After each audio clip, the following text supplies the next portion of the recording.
of, parts that they would normally come from Mexico or Germany were not coming in, and so that extended their shutdowns.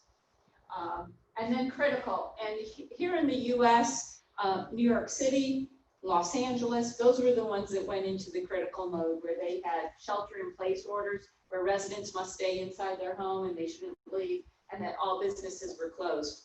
And as I mentioned, we're working with New Jersey. Gyms, health clubs and gyms just opened last week for the first time since March.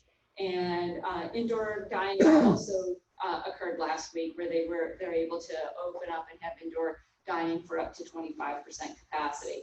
And so it's hard for us while we're here to really understand the impact that it has in the hot zones. But as I'm working with these companies in these areas, we are very, very fortunate here. We are extremely fortunate.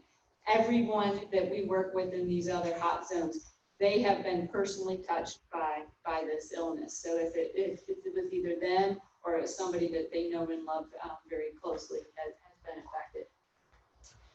Some things for businesses here in Tennessee. We just recently passed the liability protections for businesses.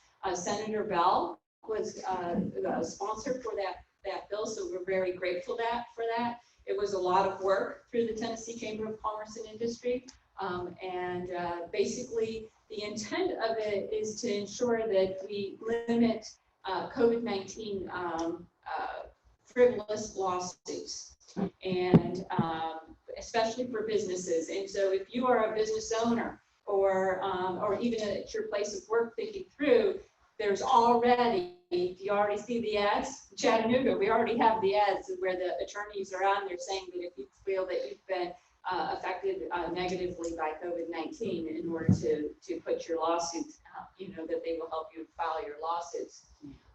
Some of the first ones was Smithfield Foods, the meat packing company, and basically the complaint there was that they did not have that adequate PPE. About 2 weeks later after that, they started to get the PPE, and it continued on that. Another one that had a lot of publicity was Amazon. This was a New York City site that had a lot of impact, and in fact, if you remember that, one of the employees was actually terminated from his position there. And again, that was about not having the proper PPE. And in Tennessee, we have a state plan with OSHA, so that's TOSHA. Many of the states out there have a state plan. Those that do not have a state plan just use the federal OSHA requirements, and federal OSHA has already had over 37,000 complaints from employees about their businesses and the business that they work at. So that does not include the state complaints that are already filed. It is actually, the pandemic and COVID-19 is actually an OSHA reportable illness. So if you have an employee working for you who gets ill with COVID and it is deemed that they got ill while at work, it will be a recordable injury, which will affect your workers' comp, and it'll affect your record keeping, your OSHA 300 record keeping. So something to be aware of. So now you say, well, how do you know if your employee got sick at work, or did they get it offsite? The number one issue, I talk to HR associations, every week we're talking with them. The number one issue that they're dealing with right now is attendance. And it's really negatively impacting their ability to have their business continuity. And the attendance issues are either that the employee is out ill with COVID or the employee is quarantined. And now we're having some what we call repeat quarantine offenders, right? They've been exposed to it, they get their 14 days quarantine, which is covered through the CARES Act, and that they're paid while they're out on quarantine. They come back to work, and a week later, they have to go out on quarantine again because they've been exposed. And so working with your employees and educating your employees on what best practices and what not to do so that they can keep your business operating is really important. So OSHA has what they call an occupational risk pyramid, in which we help businesses really assess what their hazards are. And it's really kind of interesting when you really think about it, we spent a lot of time, it was in the news a lot about essential and non-essential, and in the end, that's not what really matters. What really matters is what's your risk assessment. And so somebody who is working closely with the public has a higher risk assessment than somebody who does not. And even within your company, you can have different risk assessments. So for Volkswagen, for instance, they actually fall in this lower risk caution area, but they may have some positions, maybe at the security guard who's working with a lot of public that comes up that might be at a higher risk. We have my other half is in construction, and he goes to work. He works up in Norris for TVA up in Norris right now. And construction is outside. They have to wear masks while they're working, but his risk is lower than maybe somebody who's working at a Home Depot, right? How those Lowe's and Home Depot, they just really went wild over during the pandemic. The medium risk is going to be your public facing. That's going to be your teachers, right? Your school cafeteria workers. It could be somebody maybe in real estate if you're still doing a lot of public access. Your high risk is going to be your medical workers and that are working in hospitals or healthcare areas. And then your very high risk is going to be your folks that are working directly with COVID-based patients and maybe doing incubations or maybe mortuary workers that will have direct access with somebody with COVID-19. So it's important for you as a employee or a business owner is to assess the risk that your employees have, and then prepare and put your plan in place for that. If you were to have a complaint, the first thing that a public the public health agency or OSHA or anybody else who shows up, the first thing they're going to do is they're going to ask you for your prevention plan, and then they're going to ask that you to show how you've trained your employees. So when you're preparing for an outbreak, epidemic, pandemic, they're all the same. We actually call it infectious disease training. And the first thing you want to do is you want to focus on reducing transmission among employees. If you have one employee who gets ill, chances are you will not be held responsible for that as a workplace illness. If you get one employee who gets ill, and then all of a sudden everybody on that shift is ill, now that's when it becomes a workplace illness, and you'll be responsible for that. Maintain healthy business operations. So one of the things that you look at is, all right, so what happens? What if you do have employees get ill and are out? How do you maintain your business operations? How are you going to continue to work on that? And then you want to maintain a healthy work environment. And so that is, what are the things that you're doing for that healthy work environment? So reducing transmission among employees, it's consistently practicing social distancing, clean surfaces frequently, maintain good hand hygiene. You know, everybody has heard that you're supposed to sing happy birthday while you're washing your hands, but have you heard that you're supposed to wash your hands or sanitize your hands every hour? And if you're in the food industry, it's every 30 minutes. So just the amount of time that we've been sitting here, you should have washed or sanitized your hand again. And our employees don't know that. We need to inform them and educate them and give them the tools to do that. Can they walk off the line every hour to go wash their hands? Probably not so. So we need to make sure we have the sanitizing stations available for them. Covering coughs and sneezes, right? We always covered our coughs and sneezes, but now we're trying to change the cough and sneeze into our elbows. And then the proper PPE. So I've seen so many people here today. I saw that we have our sanitizing station when you walked in. So, you know, we're doing some great things here. So PPE, masks. I'm not going to go into masks. We talk in detail about this with our businesses. The difference between cloth and disposable and all of that. So I'm a woman, I wear makeup, so I wear the disposable so I can throw it out every time, right? So, but the cloth masks are okay. The neck gaiters are probably the least. There's a study that just came out of Duke University that neck gaiters are the least effective. Social distancing. So some of the things that we're doing there, on our website with the Tennessee Manufacturers Association, we have a whole list of items that businesses can use, putting up the plexiglass. We can have cardboard stands for an assembly line. We have one company up in Northeast Tennessee that they just made it out of PVC and shower curtains so that they could, and they use tie straps, and they made up their own social distancing separators. Flexible work sites, so working, if you can work from home. So we were informed in June, we had been out of the Volkswagen Academy all the way, and in June, we've been informed that we will not be returning through the end of the year. And so, we've worked really hard to set up, good home work offices. We're actually making plans. We anticipate, one of our clients is Vanderbilt Medical put out a report about a month or two ago, and that they show through their modeling that they expect that there will be another spike on the East Coast starting in November, December, and January. It'll probably hit in the South a little bit later, so more around December, January, February. And so we actually made plans, and we're anticipating to not be back into the academy until May or June of next year. So we would have been out for more than a year.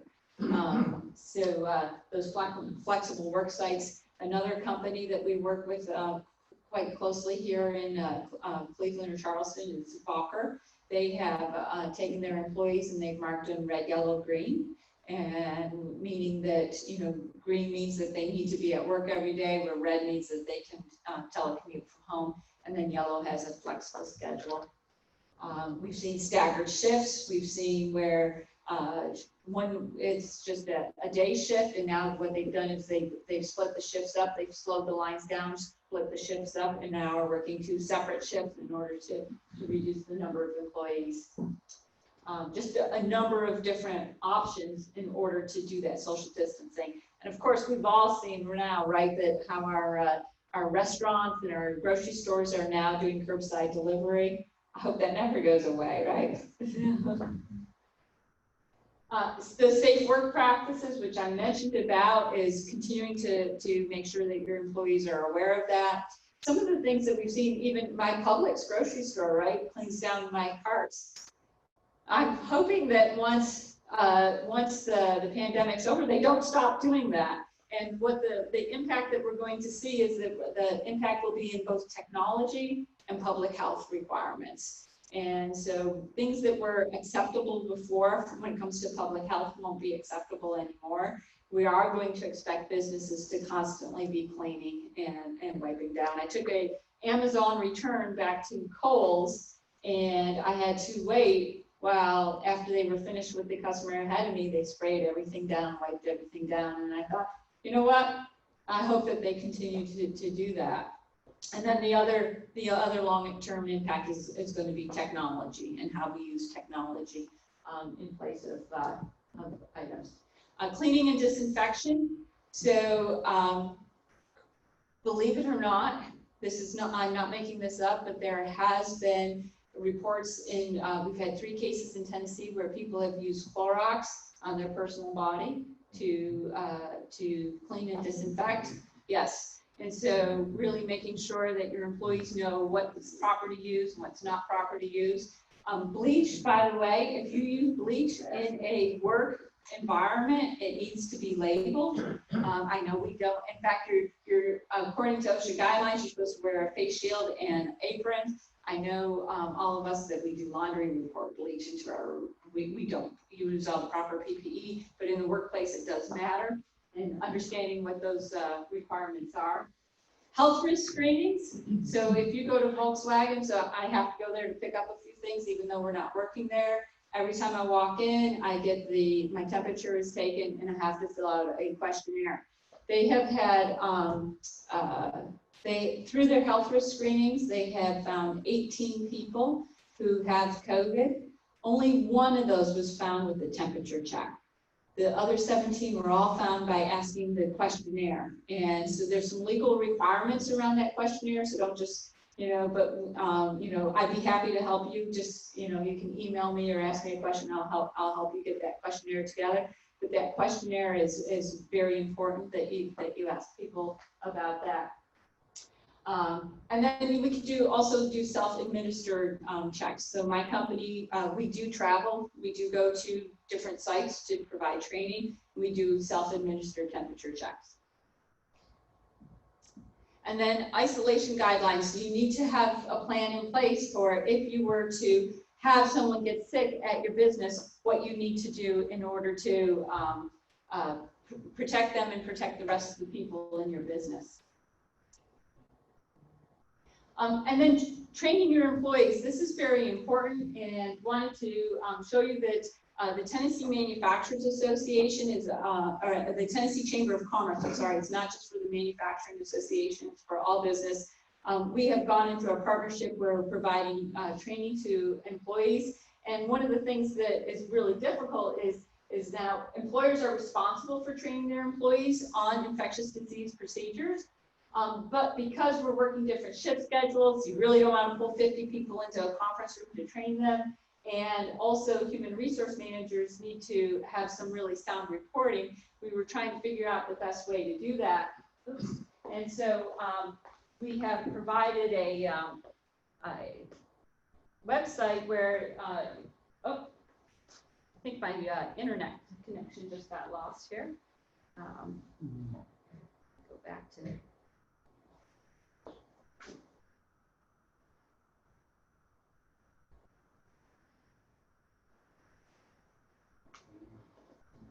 I was running off my hotspot here, so it must have kicked me off. But we're providing on-demand online training for employees. You can actually go to that website and just check it out yourself. For maintaining that healthy work environment, so consider using the engineering controls, using the building ventilation system. So there may be things you can do with ventilation. You want to support good hand hygiene. You want to make sure you're performing routine environmental cleaning and disinfection. You want to also make sure you do some enhanced cleaning after somebody's been infected. Make sure that your employees are advised on what your travel policy is, and then taking care when you're attending meetings and gatherings, such as this one here today. We are providing a workplace training certification. We are working with the governor so that any business that has obtained this certification would not be infected if there was ever to be future shutdowns. And we have certified in the state of Tennessee, we have certified over 117 businesses. And we are also certifying businesses in New Jersey and California. And you can see that they can get a certification that they can put up in their vestibule or lobby for everybody to see, so their employees know that they're putting their health and safety first. There's also a window decal that is available so that the public knows that the company is working to provide some safety, safe measures for them. Oops. So today we talked quite a bit about, right there, about how do you operate in a pandemic. I want to answer any questions that you have, and then we'll do our raffle. You've talked a lot about the physical dangers and that kind of thing. One thing I've not heard is measuring psychological impact. I mean, there's a lot of people getting depressed over this thing and shut in. I mean, by nature, we're social animals. That's what we are. And you know, this is, I've even had, we've heard some of the statements, well, we're just going to give up handshaking and all that. And that may work for people in 30 if they don't grow up with that. Those of us that are older, that's a tough thing to give up, in particular from some cultures that we've grown up. Are y'all measuring that? Is there something to look at that particular aspect of the psychological impact on people of all of a sudden this cutoff from one another? Yeah, it's really interesting that you said that. I don't think people realize this, but the University of Tennessee in Chattanooga has a master's program in industrial organizational psychology. It's actually world renowned. And Dr. Chris Cunningham is the department head of that. He's actually speaking next Friday at a symposium that we're having by Zoom. And he'll be speaking about the impact on, now he's looking at just from the worker aspect of it, but what that is doing to how it's changing our culture and the impact that it's having. There's a lot more when you talk with our HR managers or human resource managers throughout the state or even throughout the country. Not only are they dealing with the psychological impact of the pandemic, but we also have the economic impact that is affecting so many people, as well as the social unrest. And there's a lot of negativity right now that is hard to see any positivity, and to pile on some of these other weather things that are happening. So Hurricane Sally, the fires out in California, it is a lot for people to handle. Yeah. Jim? Philomena's daughters all working from home. One's gone back. They love it. They're ready to stay home for the rest of their lives and work. Do you see that as a trend as we come out of this? So we've talked about this legally too, because how do you as an employer say, well, it was okay during the pandemic, but now I need you to come back to work? And so there is going to be some employment, I think that there'll be some employment regulations, guidelines that'll be coming out of the pandemic.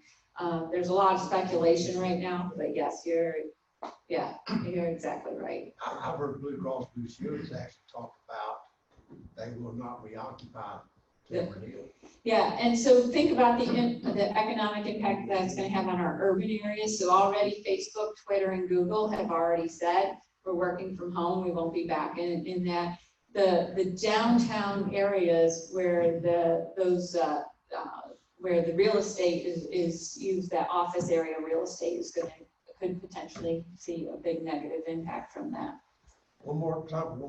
How much, I guess, the cost of that certification, and what about places of worship like our church? That gets my attention. I want to provide a safe, clean environment for people to be able to come. Yes, we do all businesses. So a couple of things on this is, I'm glad you asked that because I'm speaking later today on this also. The cost of the certification for the workplace is $299. If you are not a member of the Tennessee Chamber of Commerce and Industry, if you are a member, it's $199. But there are CARES funds out there. And the Small Business Development Center, Jeannie DeCook over at Cleveland State Small Business Development Center, is working with nonprofits and small businesses. And you can get a $500 scholarship that gives you a 1-year membership and the course paid for through the CARES funding. So, see Jeannie DeCook or email her, go on to the Tennessee Small Business Development Center. Please pass it along to your small businesses. We've been doing a lot of scholarships we've done Kingsport, Clarksville, Cleveland. Jeannie's been leading the way in the state, here in the state. In fact, she had a meeting with New Jersey because they want to do what she's been doing. And so there is funding available to provide that. So I am pleased to show we do have a new peak collection. We have different collections. I thought it was appropriate for today to bring our safety collection. And you can see there's some gloves. We have a non-contact thermometer. We have some hand sanitizer, and we have a cloth mask. So we're raffling that off. You write down a number 1 through 50. Is that right, Jim? Yes. She wrote the number down. So I wrote down the number. Whoever gets closest to it wins. We have no tickets. Who needs one? Denise, thank you so much for coming. Oh, We always appreciate it. Enjoy your Just presentation. like coming down, she's going out for number. Rotarians are honest. They never cheat, right?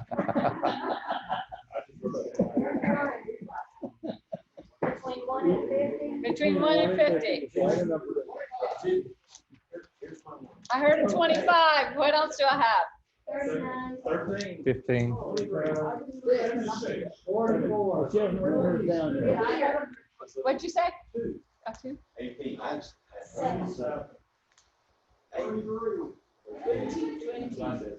All right, I think it's 42, and I think we have a 44. So anybody have 42? All right.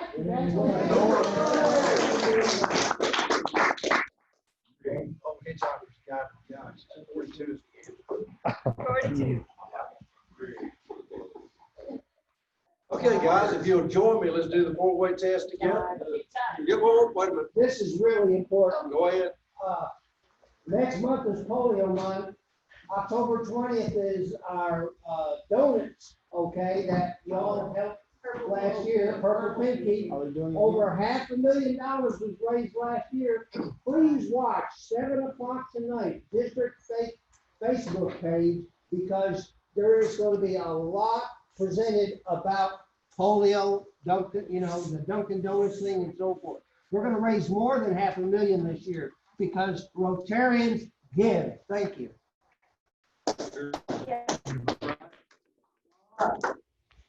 So the things we think, say, or do.